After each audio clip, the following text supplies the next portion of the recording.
차은경이 어떤 사람이냐면 약간 두 가지 면이 다 있어요. 예. 첫 번째로는 정진상 아시죠? 예. 이재명의 최측근. 예. 이재명 대표 정진상에 대해서 구속 적부심이었는데 바로 기각시켜버렸어요. 예. 그러니까 그랬네요.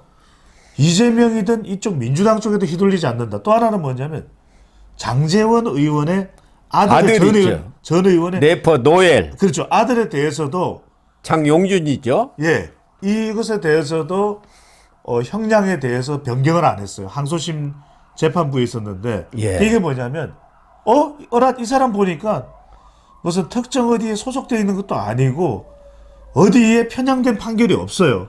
양경수 노총위원장에 관련된 이 판결도 있었던데요. 맞습니다. 보니까 이 부분도 그대로 했어요. 예, 그대로 안 바꿨어요. 1심 징역 1심대로. 1년 집행유예 2년. 예. 그 외에 고 백남기 예. 그 딸에 대해서 비방글을 올린 김세희 전 MBC 기자하고 시사만화가 유서인 씨 1심과 똑같이 벌금 똑같이 했어요. 700만 원 똑같이 때려. 했어요. 그러니까 정통 그렇죠. 판사. 그래서 야 시비 걸지 마 차은경이야. 차은경이야 시비 걸지 마 이렇게 됐어요. 그러니까 정말 중진입니다. 98년도에 사법고시를 합격을 하고 연수원 30기거든요. 예, 그러네. 이대를 나왔고 이대 경제학죠. 경제학과를 나왔네요. 경제학과를 나왔어요. 대학원에서 석사를 하고 예. 아마 국책연구기관의 연구원으로 근무를 하면서 공부를 해갖고 그러니까요. 사실을 합격한 것 같아요. 그래서 지금 법조계 57세나 되네요. 맞습니다. 중견이네. 중견. 68년생이에요. 예. 68년생이에요. 그러니까 이 차판사에 대한 주변의 평가가 뭐냐면 정말 이 사람은 믿음직하다. 실력 있다. 실력 있다. 예. 그래서 이 사람이라야 좀 그래도 논란이 찾아야 되겠. 지금 보십시오. 체포영장 발부했던 이 판사, 또 신판사. 체포 구속 적부심 기각해버렸던 심판사 시켜보세요. 난리 날 거예요. 예. 그래서 차판사. 그러니까 대통령이 출석한다잖아요. 안 그랬으면 대통령 출석 안 할 거예요. 그랬을 것 같습니다. 네. 그래서 또 경력도 보니까 차은경 판사는 이 사법시험에 합격한 뒤에 지금은 바로 판사가 못 되잖아요. 그렇죠. 5년 이상 뭐 이렇게 다 10년 이렇게 그렇습니다. 이렇게 법조 경력을 가져야 판사로 그렇습니다. 임명이 된다. 세종 로펌에서 세종 예. 아주 우리나라의 뭐 탑 5번째. 파이브죠. 탑 5죠. 예.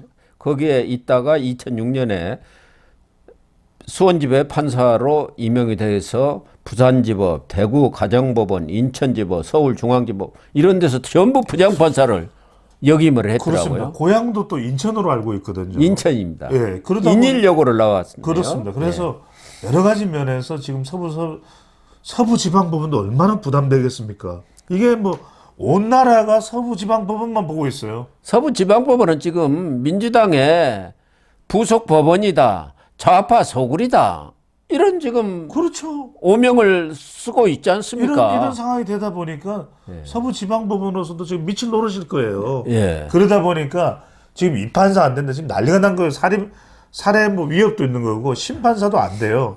자, 누가 없어? 주말에 누가 나오는데 차판사야? 차판사해. 이렇게 되는 거죠. 지금 아마 그 정계선 서부지법 원장이 헌법재판관으로 야당 추천으로 그렇죠. 가면서 아마 법원장은 아직은 2월에 인사가 있으니까 공석이지 않을까 이렇게 생각이 되는데 맞습니다. 네. 서부지법이 원래는 그런 성향은 아니었는데 정계선 이 법원장이 되면서 정계선이가 김명수 다음에 우리법연구회 회장까지 한 맞습니다. 이 좌파 뭐 골수 아닙니까? 예. 그래서 서부지법에 그런 분위기가 쫙 형성이 됐다는 거예요. 아무래도 그 기관장의 어떤 성향에 따라가지 않습니까? 영향을 받죠. 그래서 차은경 판사가 아주 실력도 있고 이런 서클에 이른바 좌파 서클에도 우리법 연구회라든가 국제인권법 연구회 여기도 관여한 바도 없고 오로지 법과 양심에 그렇죠. 따라서 묵묵히 판결만 해온 판사라는 이런 평가를 받고 있지만 그래도 영향을 좀 받는 거 아닙니까? 분위기에. 그러니까 지금 다들 서울 서부지방법원이 계속 논란이 될 수밖에 없어요. 이거는 정말 저는 어떤 기관장을 하는 사람들의 태도 또 처신이 중요한 것이 이러다 보니까 서부지방법원이 그래서 저는 공수처가 서부지방법원을 선택하면 안 돼요. 서울중앙지법원으로 가서 그러면 구속적부심 부분도 돼서 그 체포영장을 재발부한 사람이 심판사고 예. 그 다음에 이 구속적부심은 서울중앙지법원으로 갔지 않습니까? 예. 그거는 소준섭 판사인가요? 하여튼 예. 다른 사람이에요. 예, 서준수. 그러면 서울중앙지법에 갔는데도 불구하고 구속적부심은 기각됐지 않습니까? 예. 그러면 법원에 따라서 민주당이 뭐라고 했으면 법원에 따라서 다른 판결 내릴 리가 있느냐? 예. 법원은 믿는다 그랬잖아요. 물론 뭐 믿지 않는 행동을 이재명 대표가 하는 것으로 비춰져서 많은 비판을 받고 있지만 그러면 서울중앙지방법원에 하면 더 떳떳하고 당당하잖아요. 공수처도 그렇고 또 정치판도 그렇고. 더군다나 이런 엄청난 정치적 사건에 대해서는 한 점의 어떤 의혹이라든가 의심이 없어야 하거든요. 그렇죠. 그러면 중앙지법에 가야죠. 또 전속 관할 법원 아닙니까? 그렇죠. 그런데 왜 중앙지법에 대해서 공수처는 포비아인가요? 공포증을 느끼나요? 그러니까 이해를 할 수가 없어요. 그래서 지금 지난번 이 체포영장도 중앙지법에 냈다가 기각당했다는 말도 있어요. 뭐 비밀영장을 냈는지는 모르겠고 그 판사 이름까지 나오지 않습니까? 뭐 기각은 아니고 이렇게 의중을 떠봤다는 거 아닙니까? 그런데 너 하니까 아이고 중앙지법은 안 되겠구나. 가면 이건 뭐 끝장이네. 그래갖고 서부지법을 택했다. 오도건이가 또 국제인권법 회원 아닙니까? 그러니까 끼리끼리 통하는 거예요. 좌파 이 카르텔이라고 윤 대통령이 그래서 얘기를 했지 지금 않습니까? 많이 걱정하는 게 뭐냐면 이럴 때일수록 사법 체계는 더 FM으로 가야 됩니다. 그렇습니다. 자칫 잘못하면은 지금 어떤 분석이 나왔냐면 사법도 개판이 됐다는 정치판이 다 찢어발겨가지고 예. 이제는 법원도 찢어발겼다는 거예요. 그래서 저는 이렇게 가면 안 됩니다.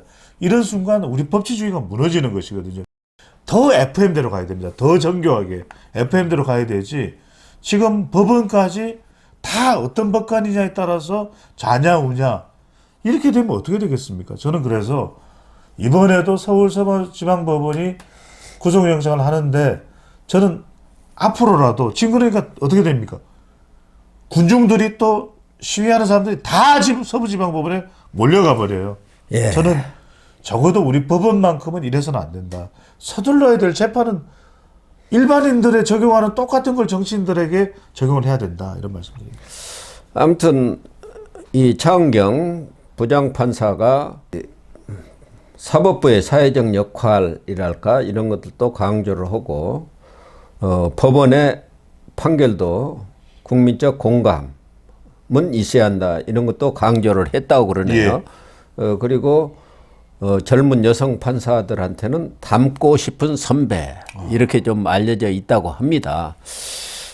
그래서 여러 가지로 봐서는 성향을 가지고 이렇게 얘기하기는 지금 어려운 그렇습니다. 것 같습니다. 사실 판사를 성향으로 이렇게 분류하는 것 자체가 사법 신뢰가 땅에 떨어졌다는 얘기인데 그렇습니다. 어쨌든 차은경 판사가 오늘 윤석열 대통령에 대한 영장 실질 심사에서 정말 법과 원칙, 양심에 따라서 결정을 해 주시기를 기대를 하겠는데요. 그렇습니다. 언제쯤 나올까요? 저는 거의 한 상당히 고심을 많이 할 것 같거든요. 빠르면은 저는 한 밤 11시 예. 늦어지면은 오늘을 넘겨서 이제 새벽 2시 정도 생각이 드는데 예. 여기서 중요한 것은 지난번에 구속적부심이 체포적부심이 또 기각될 때도 별로 설명이 별로 없었어요. 저는 오늘 정말 장경 판사 물론 설명을 한다 하더라도 기각이면 기각 또 인용이면 인용이라고 하는 그 결론을 내릴 때